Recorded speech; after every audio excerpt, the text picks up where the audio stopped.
District central سر سید police کا street criminals کے ساتھ مقابلہ، دو طرفہ فائرنگ کے نتیجے میں 3 ڈاکو زخمی حالت میں گرفتار۔ پولیس مقابلہ نارتھ کراچی سیکٹر 7C کے پاس ہوا۔ ملزمان سیکٹر 7C میں ایک درزی کی دکان پر ڈکیتی کر کے فرار ہوئے تھے۔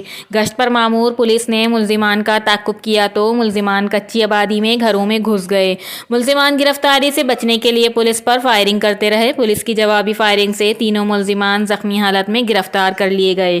گرفتار زخمی ملزمان کی شناخت مظفر ولد امداد، سیف اللہ عرف سیف الحسن ولد نور جان اور محمد علی ولد عابد ہوئی۔